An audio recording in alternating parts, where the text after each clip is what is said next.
ప్రతి సంవత్సరం పండుగలు వస్తున్నాయి, కానీ మన జీవితాల్లో మార్పు ఎందుకు రావడం లేదో మీకు తెలుసా? ఈ వీడియో ఒక పండుగ గురించి కాదు, ఇది మన జీవితం ఎలా ముందుకు సాగాలో చెప్పే కదా. ఒక చలికాల ఉదయం ఊరంతా మౌనంగా ఉంటుంది. ఆ మౌనాన్ని చీల్చుకుంటూ ఇంటి ముందు భోగి మంటలు వెలుగుతాయి.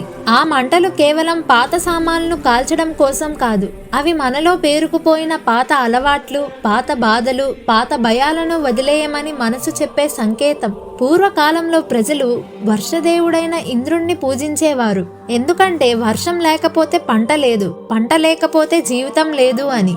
అందుకే భోగి రోజు మనసులో ఒక మాట నిశ్చయంగా పలుకుతుంది: ఇక్కడితో గతం ముగిసింది, ఇక్కడి నుంచే కొత్త జీవితం మొదలు అని. ఇంటి ముందు వేసే ముగ్గులు, పిల్లలకు వేసే కొత్త బట్టలు, శుభ్రంగా చేసిన ఇల్లు.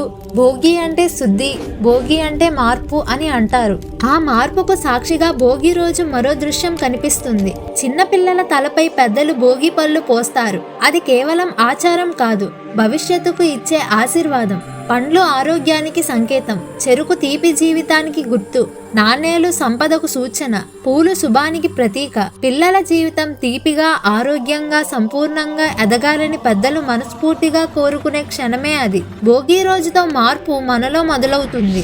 ఆ మార్పు తర్వాత ఆకాశంలో మరో శక్తి కనిపిస్తుంది.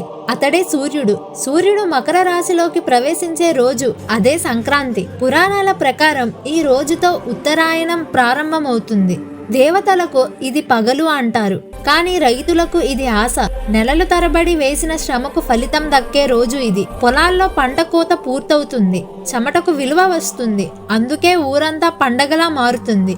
గంగిరెద్దులు వీధిలో తిరుగుతాయి, హరిదాసులు పాటలు వినిపిస్తాయి, గాలిపటాలు ఆకాశాన్ని నింపుతాయి, అరిసెలు బూరెలు వంటింట్లో సిద్ధమవుతాయి.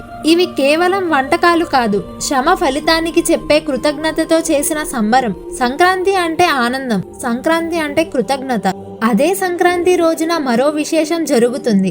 అరణ్యాల మధ్య, పర్వతాల నడుమ లక్షల మంది భక్తులు ఒక వెలుగు కోసం ఎదురు చూస్తారు. అదే మకర జ్యోతి. పురాణాల ప్రకారం అయ్యప్ప స్వామి తన ఉనికిని తెలియజేసే దివ్య సంకేతం అది. ఎంత కష్టమున్నా, ఎంత దూరమైనా భక్తులు ఆ వెలుగును చూడడానికి ఎదురు చూస్తారు. మకర జ్యోతి మనకు చెప్పే సందేశం చాలా స్పష్టం: కష్టం దాటిన వాడికే దైవ దర్శనం అని. సంక్రాంతి మనకు ఆశను, సహనాన్ని, విశ్వాసాన్ని నేర్పుతుంది. ఆ ఆనందం చివరి అర్థాన్ని చెప్పే రోజే కనుమ. ఈ రోజు మనిషి గురించి కాదు, మనిషి వెనక నిలిచిన శక్తి గురించి. ఎద్దులు లేకపోతే పొలం దున్నలేము, ఆవులు లేకపోతే జీవనం సాగదు, ప్రకృతి సహకారం లేకపోతే పండుగే ఉండదు. అందుకే కనుమ రోజు పశువులకు స్నానం చేస్తారు, కొమ్ములకు రంగులు వేస్తారు, ప్రత్యేక పూజలు చేస్తారు. గ్రామాల్లో ఆటలు, జాతరలు, ఆనందం కనిపిస్తుంది. కనుమ అంటే ప్రకృతికి, జంతువుకి చెప్పే ఒక పెద్ద ధన్యవాదాలు అని అర్థం. ఈ 3 రోజులు కలిపితే ఒక జీవన కథ తయారవుతుంది.